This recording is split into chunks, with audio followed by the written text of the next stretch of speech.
भारत में कोविड-19 के खिलाफ लड़ने के लिए दो तरह के वैक्सीन का इस्तेमाल किया गया, जिनका नाम कोविशील्ड और कोवैक्सीन है। इन्हीं दो वैक्सीन में से एक शायद आपने भी लिया होगा। ये सब तो आप जानते ही हैं, पर आप ये नहीं जानते कि आज तक 200 करोड़ से ज़्यादा लोगों ने इन वैक्सीन को लिया है। पर इनमें ऐसे सिर्फ 2 करोड़ लोग होंगे जो ये जानते हैं कि ये वैक्सीन काम कैसे करते हैं। पर आज इस संख्या को बढ़ाने की ही मेरी कोशिश रहेगी। Knowledge is power. बुद्धिमान लोग इसे ऐसे ही नहीं कहते। आप वैक्सीन क्यों ले रहे हो और आपके शरीर में ये क्या करता है, ये जानने का आपको पूरा हक है, और यह जानना बहुत ज़रूरी भी है। आखिर ये वैक्सीन ऐसा क्या करता है जो कोविड जैसे खतरनाक बीमारी को फैलने से रोक सकता है। आपने इसके बारे में कई वेबसाइट्स या बुक्स को पढ़कर समझने की कोशिश करी होगी, पर अच्छी तरह से समझ नहीं पाए होंगे।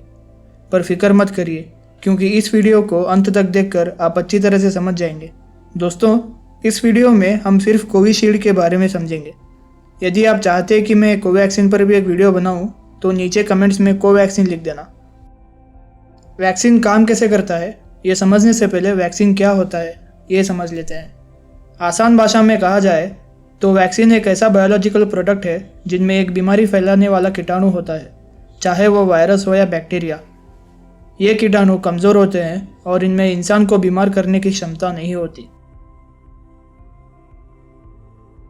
कोविशील्ड को भी चिंपांजी को इन्फेक्ट करने वाले एडिनोवायरस से बनाया गया है, जो ऑक्सफोर्ड यूनिवर्सिटी और एस्ट्राजेनेका नाम की कंपनी ने मिलकर डेवलप किया था। इसीलिए इसका नाम चैड OX1 रखा गया और भारत में इसको कोविशील्ड के नाम से मैन्युफैक्चर किया गया।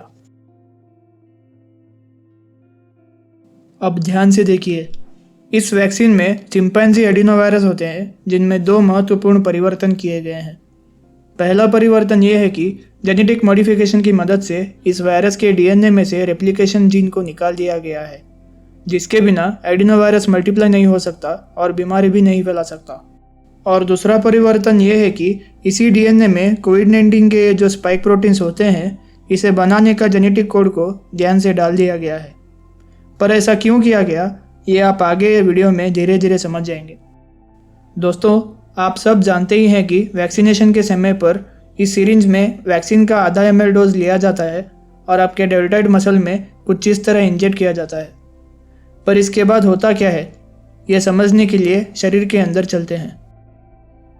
पहले तो आप ये समझ लीजिए कि किसी भी वायरस का एक ही मकसद होता है, वो है हमारे सेल के अंदर घुसना। वायरस को मल्टीप्लाई होने के लिए जो सामग्री की ज़रूरत होती है वो हमारे सेल में होती है। इसीलिए एक जिंदा सेल के बिना कोई भी वायरस अपने करोड़ों कॉपीज नहीं बना सकता। अब होता यह है कि एडिनोवायरस के जो फाइबर्स होते हैं आपके मसल सेल्स पे लगे रिसेप्टर्स से कुछ इस तरह जुड़ जाते हैं और उस सेल को चकमा देकर वायरस सेल के अंदर घुस जाता है। अंदर प्रवेश करते ही वायरस का जो ये प्रोटीन शेल होता है वो पिघल जाता है और अपने DNA को हमारे सेल के न्यूक्लियस में रिलीज कर देता है, जहां पर हमारा DNA होता है।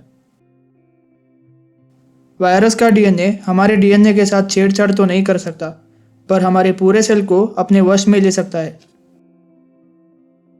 अब होता यह है कि हमारा पूरा सेल मशीनरी इस DNA को पढ़ना शुरू करता है और उसके बाद मैसेंजर RNA बनाता है, जिसको शॉर्ट में mRNA कहा जाता है।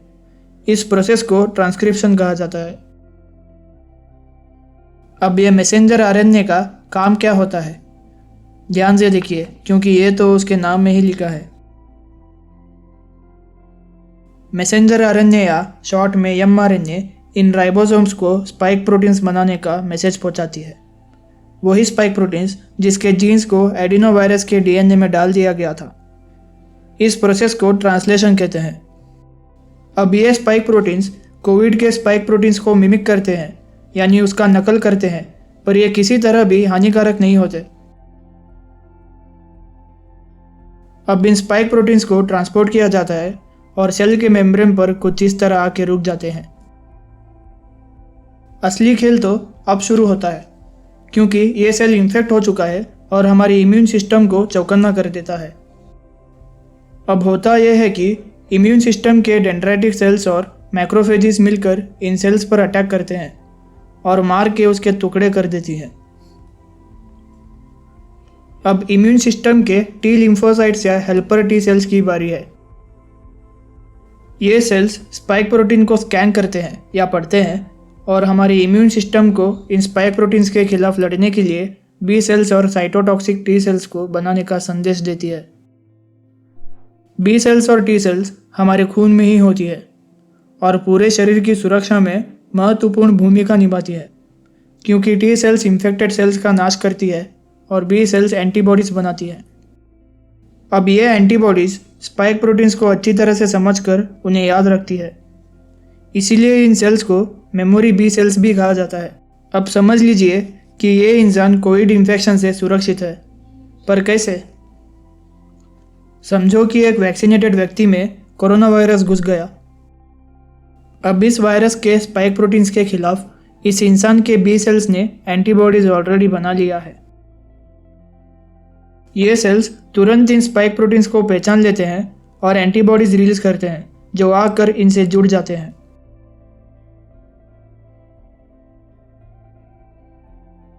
अब इम्यून सिस्टम के बाकी के सेल्स जैसे मैक्रोफेजेस और टी सेल्स आकर इस वायरस को मार देती है और इन्फेक्शन को होने से रोकती है। देखो, इतनी शानदार तरीके से हमारा ये वैक्सीन काम करता है, जो समझने में तो आसान है पर बनाना बहुत मुश्किल था। हजारों वैज्ञानिकों ने दिन रात बिताकर इस वैक्सीन को डेवलप किया था। तो दोस्तों, ये थी कोविड वैक्सीन की कहानी। उम्मीद है आपको पूरा टॉपिक समझ आ गया होगा।